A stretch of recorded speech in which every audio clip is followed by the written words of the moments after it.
मिरच्या घेतल्या, तुम्ही तुमच्यानुसार काकडी घेतली आहे. मी एक काकडी घेतली आहे पूर्ण.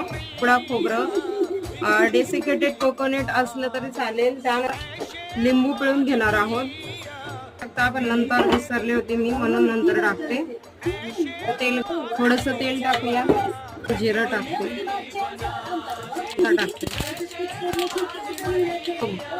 साबुदाणा स्वच्छ 2-3 पाण्याने धुवून ग्लास लागेल आणि दही लागेल.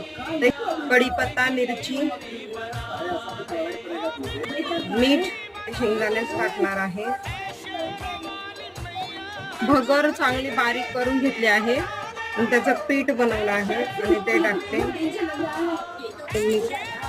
मस्त फ्राय करून घ्यावं. हे कमी तेलामध्ये होतं आणि इझिली होतं.